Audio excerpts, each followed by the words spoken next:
Il y a seulement 3 mois, je me suis lancé un projet un peu fou et surtout très challengeant, ouvrir mon propre studio de podcast dans ma région, à Mons. Et aujourd'hui, je suis très heureuse de dire que c'est dans mes studios que j'enregistre cette vidéo. Avant de t'expliquer le pourquoi du comment et te faire découvrir les décors, je te fais un petit topo. Moi, c'est le 10, j'ai eu 26 ans il y a un mois, je suis belge et je crée du contenu sur les réseaux depuis que j'ai 21 ans. J'ai collaboré avec plein de marques de secteurs super variés, dans la food, dans la tech, le mobilier, la skincare, les produits pour les cheveux, des marques de vêtements, des marques de sport, vraiment plein de secteurs super différents. Et les réseaux sociaux, c'est devenu mon métier. Donc je suis ce qu'on appelle une créatrice de contenu UGC. Donc concrètement, je crée du contenu pour les réseaux sociaux des marques. Donc les marques vont m'envoyer leurs produits. Moi, je vais faire une vidéo promotionnelle autour de ce produit, donc en le mettant en avant, un peu comme si j'étais une personne lambda, on va dire, sauf que je donne mon avis, mais la vidéo est quand même scriptée. Et ensuite, je vais livrer ce contenu à la marque qui va pouvoir l'utiliser sur ses réseaux sociaux, soit en publicité, ou alors en organique, dans son fil d'actualité, ou alors parfois carrément sur son site ou dans sa newsletter, peu importe. Mais donc, si tu veux, je cède mon image à une marque pendant une certaine période. Et donc ça, c'est mon métier principal, et à côté de ça, j'ai fondé la UGC School. Donc ça, c'est une formation en ligne où justement je forme à mon métier. Donc mes élèves apprennent exactement le même métier que moi. Je leur explique vraiment tout, c'est divisé en format module. On a des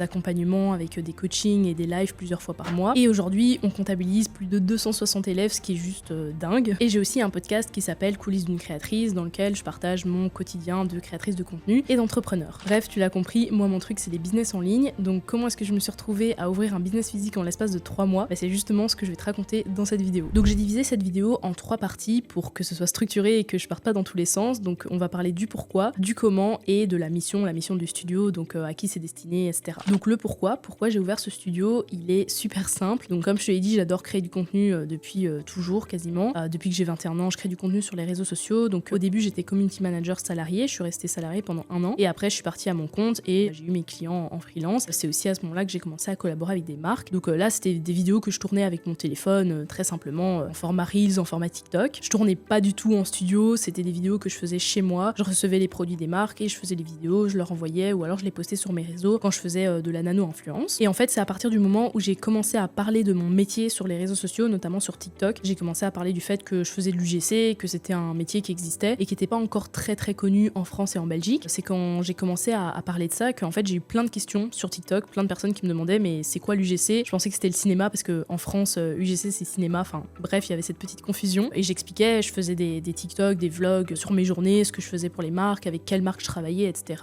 Et ça a commencé à susciter de l'attrait, des gens m'ont demandé des conseils pour pouvoir commencer. En fait, c'est tout naturellement que du coup j'ai créé un e-book qui expliquait vraiment en quelques étapes, je pense qu'il y avait peut-être 70 pages, en quelques étapes comment te lancer, comment avoir ta première collaboration. Je me souviens, le e-book il avait vraiment bien fonctionné, donc c'était vraiment, j'ai l'impression que c'était il y a une vie alors qu'en soi c'était il y a peut-être 2 ans et demi, 3 ans. Non, pas 3 ans quand même pas, mais 2 ans plutôt. Et du coup il y a plein de gens qui l'ont téléchargé, enfin qui l'ont acheté puisque le e-book était payant, j'avais un e-book gratuit, un e-book payant, bref. Et ça a duré, je dirais, la vente de ce e-book peut-être 3-4 mois en vrai, avant que je me décide, ok peut-être il serait temps de créer un truc plus complet, un truc où je pourrais vraiment parler parce que à l'écrit t'es un peu plus limité, enfin tu vas pas commencer à écrire des pages et faire un e-book de 300 pages. Donc je me suis dit qu'un format vidéo ou un format audio, ce serait déjà plus intéressant pour mes élèves et ça me permettrait d'aller encore plus dans le détail. Et c'est de là que j'ai créé ma toute première formation en ligne. Donc j'avais jamais fait ça de toute ma vie, je savais pas du tout comment faire, je savais pas quel outil utiliser, enfin c'est pas quelque chose que t'apprends à l'école ou aux études, j'ai vraiment appris sur le tas par moi-même. Je me souviens, je suis passée par Stan Store, puis après je suis passée sur Podia, enfin bref, au début j'avais même pas filmé mes vidéos de formation, j'avais enregistré ma voix au-dessus d'un PowerPoint que j'avais fait sur Canva. Je me souviens, au début c'était vraiment très brut le format de la formation, mais j'ai quand même des élèves qui ont rejoint la formation et qui ont eu des résultats grâce à ça. Et puis à un moment je me suis dit bon, il serait peut-être temps de vraiment faire des vidéos face cam où j'enseigne les conseils de ma formation et comme ça les personnes elles ont aussi un visuel, parce que même moi en tant que consommatrice je trouve que c'est toujours plus agréable de suivre une vidéo plutôt que d'écouter en fait un audio. Enfin après ça c'est chacun a sa vision des choses, mais moi je préfère ça, avoir un visuel de la personne qui m'enseigne les trucs. Et donc je me suis dit bah ok, je me lance, il faut que je le fasse en format vidéo. Et de là à ce moment-là j'avais pas encore énormément de budget à allouer à un studio d'enregistrement, où je pense que j'y avais même pas pensé en fait à l'époque parce que ça me paraissait tellement too much et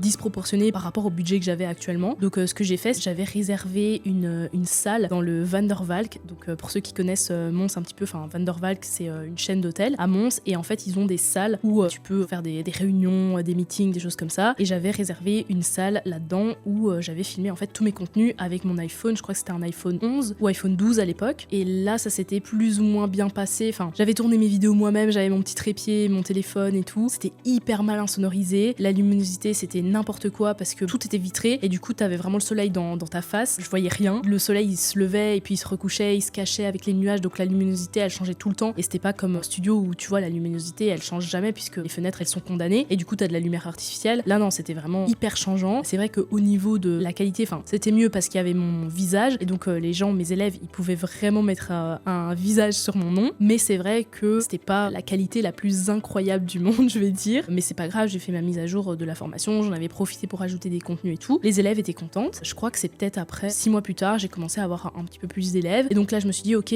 j'investis dans ma première caméra et je vais tourner les contenus vraiment sérieusement, professionnellement, faire en sorte d'avoir un micro et tout, donc j'avais acheté un micro exprès, j'avais acheté une caméra, enfin bref, là je te fais tout le détail du truc, mais c'est pour vraiment te montrer d'où je viens, comment la formation elle a évolué, pour t'expliquer après l'aboutissement. Du coup j'avais commandé ma caméra, c'est une Sony ZV-1F, donc j'ai tourné mes contenus et là la qualité elle était déjà beaucoup plus premium, même mes élèves elles étaient vraiment super contentes, elles disaient waouh c'est incroyable, la qualité des vidéos et tout, vraiment ça n'avait rien à voir, j'avais filmé, c'était sur un mur blanc, très simple, mais c'était beaucoup mieux, la luminosité elle était meilleure aussi, vraiment c'était beaucoup mieux, l'audio aussi, j'étais super contente de pouvoir leur proposer ça. Et alors du coup dernière partie, c'est ici cet été que j'ai eu envie de mettre à jour cette formation. En 1 an et demi, elle a eu déjà 4 mises à jour cette formation, c'est beaucoup, mais je suis quelqu'un qui aime quand les choses elles sont carrées et qui aime vraiment donner, faire de mon mieux pour que l'expérience client elle se passe le mieux possible et que mes élèves soient satisfaits, donc c'est hyper important pour moi. De toute façon j'avais quand même des contenus à ajouter, des nouvelles mises à jour, des choses à raconter en plus dans la formation, et donc là je me suis dit ok, maintenant je gagne beaucoup plus d'argent, j'ai les moyens et j'ai le budget pour réserver un studio et enregistrer mes vidéos dans un vrai studio professionnel avec des vraies caméras, de la vraie lumière, un vrai micro, vraiment le truc le plus quali possible. C'est à ce moment-là, je pense que c'était vers fin juin, début juillet, que j'ai commencé à chercher un petit peu des studios, j'ai demandé des recommandations à des personnes, etc. J'ai trouvé des studios pour tourner l'entièreté en fait de ma formation, donc j'ai tout refait. Toutes mes vidéos que j'avais tournées avec mes anciennes caméras, j'ai tout supprimé, j'ai tout remplacé par les nouvelles. J'étais super contente du résultat parce que c'était beaucoup plus pro, enfin ça donnait encore plus envie et les informations aussi elles étaient mises à jour. C'était vraiment 1000 fois mieux que ce que j'avais fait. C'est comme ça que j'ai découvert un peu mes premiers studios d'enregistrement. Et alors ce que j'ai pas dit aussi, c'est que j'ai été plusieurs fois invitée sur des chaînes YouTube et des podcasts d'autres personnes. Du coup elles avaient réservé des studios, donc parfois j'ai fait de la route en France et tout pour aller dans d'autres studios. C'est comme ça que j'ai un peu découvert les studios de podcast, d'enregistrement. Et c'est à ce moment-là que je me suis rendu compte qu'il y avait clairement un manque ici dans la région à Mons, parce que il y a pas de studio en fait à Mons. Moi quand j'ai dû enregistrer mes contenus, j'étais obligée de faire genre de prendre le train pendant 1 heure, puis de prendre la voiture pendant 20 minutes. J'étais obligée de faire quand même des longs trajets. On sait qu'en Belgique, les Belges n'aiment pas beaucoup se déplacer. À partir de 1 heure de route, ça devient vraiment beaucoup. Je me suis dit, mais pourquoi pas créer des studios ici à Mons dans la région. En plus, Mons, c'est hyper facile d'accès. Je sais qu'il y a pas mal d'entrepreneurs dans la région et pas mal d'entrepreneurs qui auraient besoin de contenu comme ça qualitatif, et comme ça, ils n'ont pas besoin de faire des trajets énormes pour tourner quelques vidéos. Donc ça, c'était l'une des premières raisons. Et la deuxième raison, c'était aussi qu'il y a certaines fois, certains moments où j'ai pas été entièrement satisfaite de l'expérience client. Moi, je suis quelqu'un de assez pointilleuse sur l'expérience client, dans le sens où quand je fais appel à des services de quelqu'un ou à des prestations de services ou peu importe, même j'achète un produit, je fais très attention à ça parce que je trouve que c'est ça qui donne envie de refaire confiance à une personne et de continuer à acheter chez elle. C'est si t'as passé une bonne expérience client ou pas. Et il y a eu plusieurs fois où je me suis rendue dans des studios et finalement j'étais pas hyper satisfaite, même parfois assez frustrée en fait. Je dis pas, je suis peut-être mal tombée, peut-être que c'était un mauvais jour, peut-être que c'était le rush ou quoi que ce soit, ça peut arriver, mais juste moi en tant que cliente, j'ai pas été contente. Donc je parle pas de tous les studios que j'ai eu, il y a des studios où ça s'est très bien passé, mais voilà, ça a été mon retour. Alors que pour moi, l'expérience client, je trouve que c'est super important. Si tu veux fidéliser ta clientèle, si tu veux que les gens ils reviennent chez toi, t'as pas le choix, tu dois vraiment être à la hauteur, et c'est aussi comme ça que tes clients ils te recommanderont. Et donc je dirais que c'est surtout ça qui a vraiment pesé dans la balance. Et je me rappelle, j'ai été chez mes parents, je pense que c'était le lendemain du tournage ou le surlendemain, je sais plus, je leur ai raconté un peu l'expérience et j'ai dit, vraiment ça s'est vraiment pas bien passé, c'était catastrophique, voilà, et je leur racontais d'autres expériences que j'avais eues dans d'autres studios aussi où c'était un peu similaire. Je me suis dit, mais franchement je suis à 2 doigts, je suis à ça d'ouvrir mon propre studio, genre vraiment. Et ils m'ont dit, mais en vrai pourquoi tu le fais pas? Et je me suis dit, bah ouais en fait, vas-y let's go, je vais le faire. Et c'est de là que j'avais pris plein de notes, je me souviens pendant 5-6 jours j'étais vraiment obsédée sur le sujet, je regardais plein de vidéos YouTube, je m'informais vraiment partout, comment on fait pour ouvrir un studio de podcast, quel matériel il faut,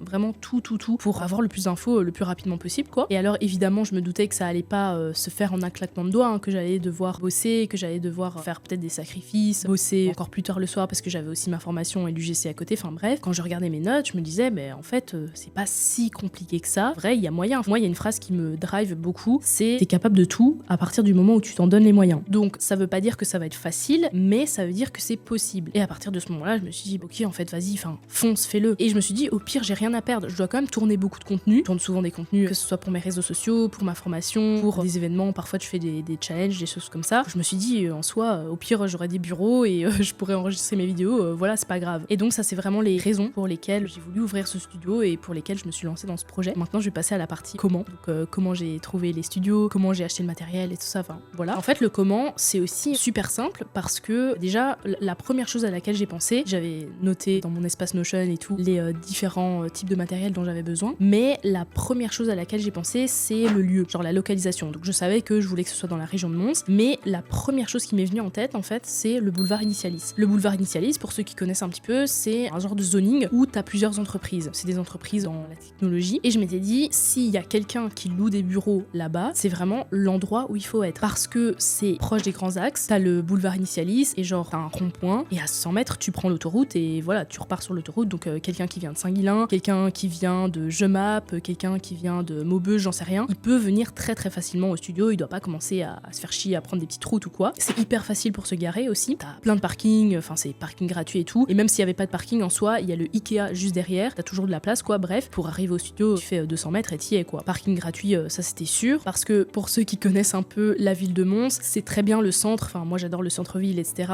mais c'est vrai que si tu dois aller, je sais pas, dans un studio ou même juste dans un commerce dans le centre de Mons, c'est un peu relou parce que du coup tu dois trouver une place pour te garer. Souvent c'est des parkings payants ou alors t'es assez loin du coup du commerce en question, donc tu dois monter les rues, voilà, elles sont comme ça. Moi le centre de Mons c'était même pas envisageable en fait. Puis il y a aussi le fait que c'est super calme ici. Donc le boulevard Initialis, comme j'ai dit, c'est des entreprises dans la technologie. Pour donner un exemple, le gars qui est dans le bureau juste à côté de moi, c'est un gars qui fait des sites web. Il est tout seul dans son bureau, enfin je veux dire, on l'entend pas de la journée, il y a aucun bruit. De toute façon c'est bien insonorisé, j'expliquerai après pourquoi. C'est pas un endroit où il va commencer à y avoir des festivités ou des trucs de fou, enfin vraiment c'est hyper calme. Donc ça évidemment pour un studio c'est hyper important. Donc voilà, ça c'était vraiment l'endroit de mes rêves, genre je voulais vraiment avoir un truc au boulevard Initialis. Donc j'ai commencé à faire mes recherches et tout, et je me rappelle que j'ai trouvé effectivement des bureaux qui étaient en location au boulevard Initialis, et je me suis dit trop bien. J'ai contacté, je crois que j'ai dû envoyer un mail et téléphoner, enfin voilà, passer un coup de fil. Dans la semaine j'avais un rendez-vous pour venir visiter les studios, enfin les bureaux, puisque c'est pas des studios, c'est des bureaux de base. Et donc je suis venue le premier jour et je vois déjà, enfin même le bâtiment à l'extérieur, super nickel et tout, enfin super propre. Tu rentres dans le truc, y a pas un bruit, on t'accueille, enfin des gens super sympas. J'étais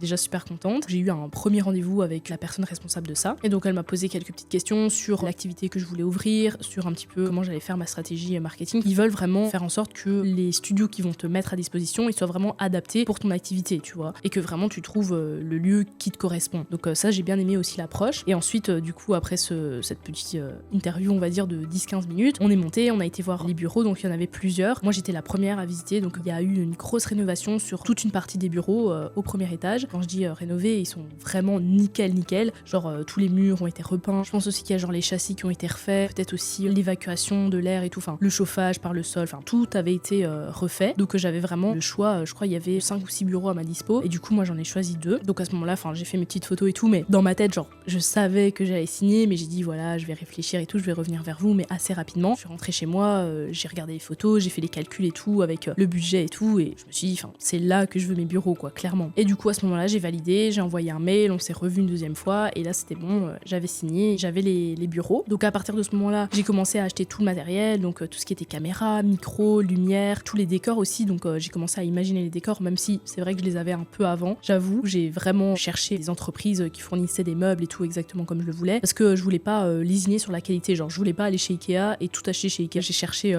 plusieurs entreprises, il y avait des entreprises belges, des entreprises françaises, et j'ai vraiment trouvé des meubles pile tip top ce que je voulais. Donc pour ça j'étais super contente. Alors je parle d'Ikea, mais j'ai pas non plus banni Ikea du truc, donc j'ai quand même acheté 2-3 trucs chez Ikea, mais c'est juste pas les grosses pièces principales. Je pense par exemple à des petites lampes qui sont trop pratiques chez Ikea. Même ils ont des ampoules qui permettent de diffuser différentes couleurs. Avec une petite télécommande tu peux changer les couleurs de ton studio. Ça te permet aussi de mettre les couleurs adaptées au branding de la personne. Donc moi par exemple j'aime bien les couleurs un peu plus chaudes. Ici du coup c'est les couleurs que j'ai choisies pour mon studio, mais s'il y a une personne qui veut enregistrer une vidéo et avoir des couleurs un peu plus girly, on va dire rose, mauve, c'est possible aussi. Donc voilà, j'ai quand même acheté des trucs là-bas. J'ai quand même fait pas mal d'allers-retours en vrai, donc heureusement que Ikea et la Maison du Monde sont juste à côté, parce que ça aussi c'est un truc qui est super pratique dans le boulevard Initialis. Mais donc bref, toute la partie matos, studio, tout ça c'était bon. Il y avait aussi quelques petits travaux à faire, donc les peintures, le parquet, parce qu'il y a une des pièces où j'ai mis un parquet au sol, donc c'est la pièce où je suis actuellement. J'ai mis un genre de faux parquet parce que quand tu fais des vues un peu plongeantes, surtout pour les interviews à deux, donc quand il y aura 2 personnes dans le studio, on voit le sol il est un peu bleu comme ça, donc ça n'avait pas trop de sens. Pour ça j'ai mis du parquet, donc il y avait quand même ces petits travaux là à faire. Après ça a pas pris énormément de temps. Je dirais qu'il y a eu quelques petites galères forcément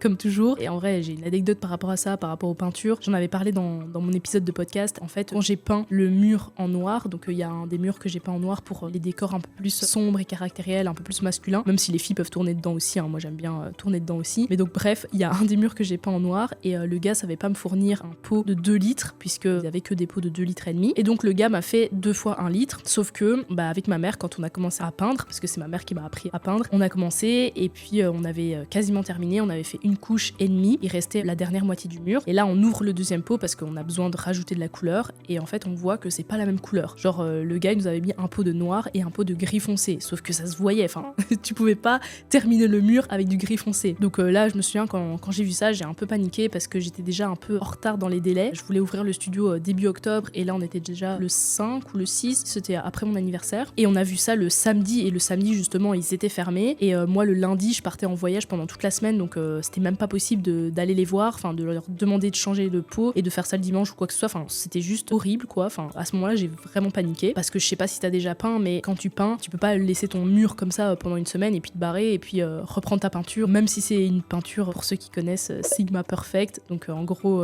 on te dit que quand tu peins après tu peux partir, tu peux faire ta pause café et tout et revenir et recommencer à peindre, ok, mais tu pars pas pendant une semaine et tu laisses pas ta peinture comme ça quoi. Bref, du coup ouais il y a eu des petites galères comme ça, enfin après on a su rattraper. Il y a eu aussi le parquet au début, il se clipsait pas bien parce que ça fonctionne avec des petits clips, et au début il se clipsait pas du tout, et les lattes elles étaient volantes, enfin genre tu marches dessus limite tu vas te casser la gueule, enfin je me suis dit mais je peux pas laisser le truc comme ça. Après finalement on a réussi à tout rentrer dans l'ordre, donc ça c'était ok, mais c'est vrai que forcément il y a eu des petites choses qui ont fait perdre du temps. Il y a eu aussi le fauteuil sur lequel je suis assise, c'est le deuxième fauteuil qui est arrivé après, j'en avais commandé chez une autre marque, et en fait les fauteuils sont arrivés, et c'est vrai que je me suis pas assise dedans parce que c'était un site en ligne, et voilà le magasin était genre à 4 heures de chez moi je crois, et du coup je les avais achetés comme ça, je m'étais dit je fais confiance aux avis de clients et tout, et en fait quand je me suis assise dedans c'était hyper inconfortable, le dossier il était pile trop bas, et du coup tu partais un peu en arrière, enfin ça va pas en fait, tu peux pas enregistrer tes vidéos comme ça. Je voulais vraiment que les gens qui viennent au studio ils enregistrent leurs vidéos, mais ok c'est beau,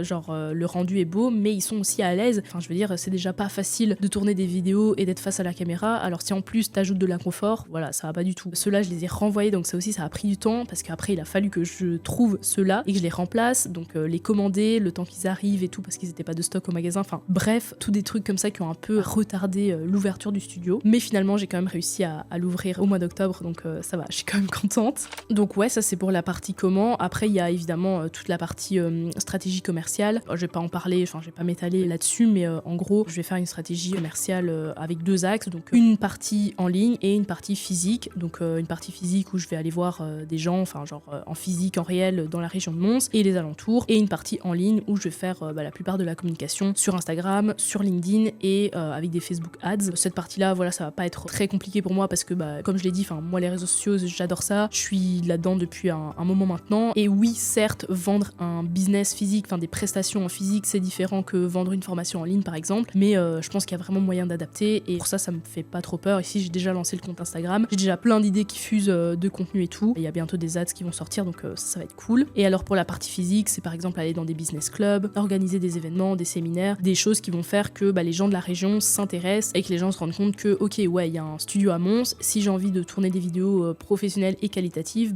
je sais où je dois aller. Donc ça c'est un peu pour les axes stratégie marketing. Et du coup maintenant la dernière partie c'est la partie mission, donc c'est quoi la mission de Studio Rec, à qui c'est destiné. En fait Studio Rec, son objectif, l'objectif premier pourquoi j'ai créé cette entreprise, c'est vraiment de permettre à tous les entrepreneurs, les créateurs de contenu, les formateurs en ligne, les personnalités publiques, les personnalités politiques, toutes ces personnes-là, de porter leur message à travers du contenu qualitatif qui va performer. Alors pourquoi est-ce que je dis du contenu qualitatif? Parce que on sait que aujourd'hui les internautes ils sont de plus en plus exigeants sur la qualité des contenus. On le voit, vraiment même quand tu scrolles un peu sur les réseaux et tout, tu vois qu'il y a des gens maintenant ils tournent leurs reels avec des caméras, super pro, super quali en studio et tout. Et les gens ils sont de plus en plus habitués à ça, et donc forcément c'est important de pouvoir s'aligner. Et même personnellement moi je trouve que ça renvoie une image super pro quand tu vois que les contenus ils ont été tournés en studio. C'est beaucoup plus agréable aussi pour ton expérience client. Moi je pense par exemple à ma formation formation en ligne, je sais que j'ai jamais eu autant de retours positifs sur ma formation que depuis que j'ai tourné les vidéos en studio, parce que c'est hyper agréable pour mes élèves, la qualité audio-visuelle, enfin je veux dire, elles préfèrent évidemment ça que la première version que j'avais faite où je parlais au-dessus de mon PowerPoint, il n'y avait même pas ma tête dessus. Pour ton expérience client, c'est aussi mieux. Et alors je dis que ça renvoie aussi une image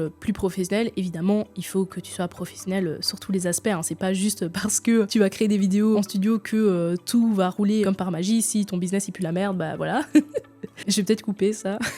Non, je vais pas couper. Non, mais je veux dire qu'il faut que l'expertise, enfin ton expertise, elle suive et que tu fournisses de la qualité dans tes prestations, dans les informations que tu partages, etc. Mais ça va être encore plus impactant si tu le fais à travers du contenu qualitatif. Et puis ça te permet aussi de prendre une longueur d'avance sur tes concurrents. Moi, par exemple, je sais que ma formation en ligne, enfin j'ai une formation en ligne sur l'UGC, j'ai des concurrentes dans le secteur qui ont aussi des formations en ligne. Je pense que je suis la seule à avoir tourné mes vidéos en studio professionnel. Je pense vraiment avoir été la seule qui a fait l'effort et qui a mis le budget pour aussi, et ça c'est un truc que mes clients ont déjà dit, on voit que t'as vraiment été jusqu'au bout de la formation, que t'as vraiment poussé le truc au maximum, que ce soit dans la pertinence des infos, mais aussi dans la qualité audiovisuelle. Donc vraiment ça peut t'apporter que du positif. Donc ça c'est pour la mission. Et aussi un autre truc que je veux préciser, parce que peut-être que t'as jamais eu l'expérience en studio, que t'as jamais tourné dans des studios pro et tout, le but aussi chez Studio Rec, c'est de faire en sorte que tu délègues toute la partie technique, toute la partie opérationnelle. Donc quand tu viens au studio, en fait t'as juste à poser tes fesses ici dans le canapé ou dans l'autre pièce sur une des chaises, et c'est nous qui gérons la partie caméra, la partie audio. Tu dois juste te poser, tu commences à parler une fois qu'on aura appuyé sur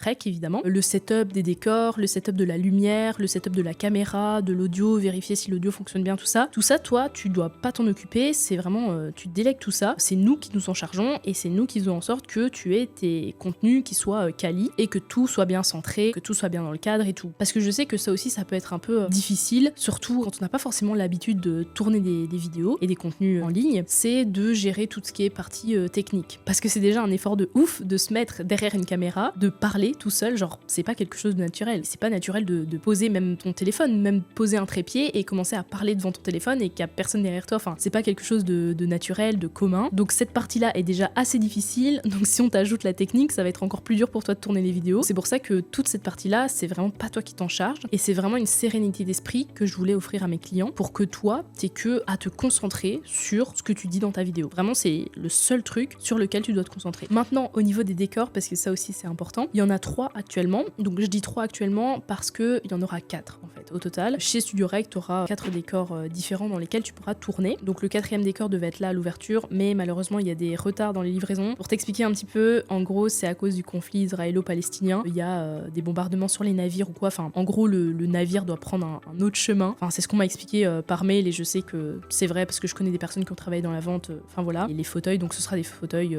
pour les interviews à 2 ou pour les décors, ceux qui veulent tourner en solo. Mais sans savoir la date exacte à laquelle ils vont arriver, je me suis dit je vais pas encore retarder l'ouverture du studio alors que j'ai déjà 3 décors qui sont prêts et 3 décors qui sont totalement exploitables. Donc voilà, il y aura un 4e décor avec des fauteuils un peu plus vintage, Chesterfield si tu connais un petit peu. Ça va être vraiment cool. J'ai vraiment hâte de les recevoir. Je pense que ça va vraiment apporter du cachet. C'est un décor que j'ai jamais vu en fait. J'ai très hâte de te présenter le décor un peu plus vintage. Mais du coup, pour les 3 décors qu'il y a actuellement, il y a le décor light. Je vais te mettre une photo à l'écran. En gros, c'est un décor où tu as une table, très belle table d'ailleurs, et tu as de la décoration derrière toi. Tu peux mettre des lumières. Encore une fois, les lumières sont adaptables à ton branding. Donc tu peux mettre rose, mauve, orange, jaune, blanc, enfin toutes les lumières que tu veux. Tu peux même mettre un mix de couleurs si tu as envie que ça fasse un peu en mode arc-en-ciel. Enfin voilà, c'est possible aussi. Et donc là, c'est pour les vidéos en solo. Si, je sais pas, par exemple, tu as envie de tourner un contenu de formation, tu as envie de refaire ta formation, bah tu te mets dans ce décor là. Et moi, je trouve que c'est hyper pratique parce que du coup, tu as une table, tu peux mettre ton ordinateur dessus et tout. Tu as ton petit PowerPoint derrière. Enfin voilà, moi je trouve que c'est hyper agréable. Après, tu peux l'utiliser aussi pour tourner les formats verticaux. Donc tout ce qui est Reels, Short, TikTok, ça marche aussi. J'en ai fait d'ailleurs plusieurs dans ce décor là et j'adore le rendu. Je dirais que ce qui caractérise cette ambiance, c'est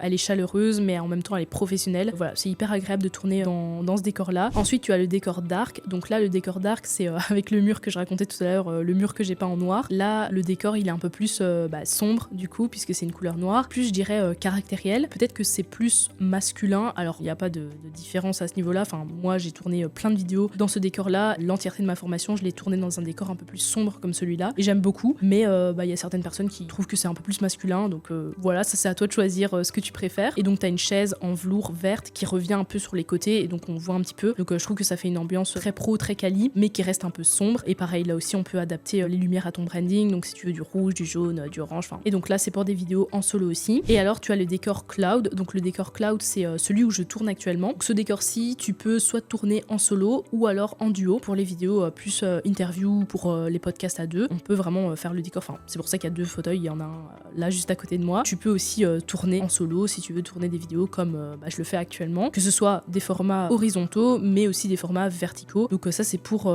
tous les décors, hein. Que ce soit le dark, le light ou le cloud, tu peux tourner dans les deux formats. Et moi j'aime beaucoup le cloud aussi parce que je trouve qu'il est un peu cosy. Le fait d'être dans un canapé comme ça, enfin en plus le canapé est super confortable. Il y a même un petit coussin si t'as mal au dos, si tu veux mettre un coussin derrière toi. Enfin voilà, tout a été pensé pour que tu sois bien à l'aise. Moi j'aime beaucoup ce décor, et encore une fois, on peut personnaliser les lumières, on peut changer la plante aussi, on peut mettre un élément qui t'appartient. Si tu veux, au lieu de la map monde par exemple qui est derrière moi, tu veux mettre un élément qui t'appartient pour rappeler ton branding, on peut aussi le faire. Donc voilà, je pense que je t'ai tout expliqué, je t'ai présenté les décors, je t'ai présenté la mission, le comment, le pourquoi. Je pense que tu as toutes les infos, et évidemment il y a le lien du site web sur lequel tu peux retrouver toutes les informations. Donc c'est hyper simple pour réserver ta session. En fait, tu as un calendrier directement, tu vas appuyer sur le bouton réserver, tu as un calendrier qui te propose tous les créneaux. Donc il suffira de choisir ton décor, le créneau qui t'arrange, l'heure, etc. Mettre tes informations, et ensuite ta réservation elle sera faite. Donc tu peux réserver 3 jours à l'avance. Donc par exemple si tu veux le studio pour je sais pas le jeudi, il faudra réserver le lundi, et tu peux réserver autant d'heures que tu veux. Donc si tu veux par exemple prendre une demi-journée pour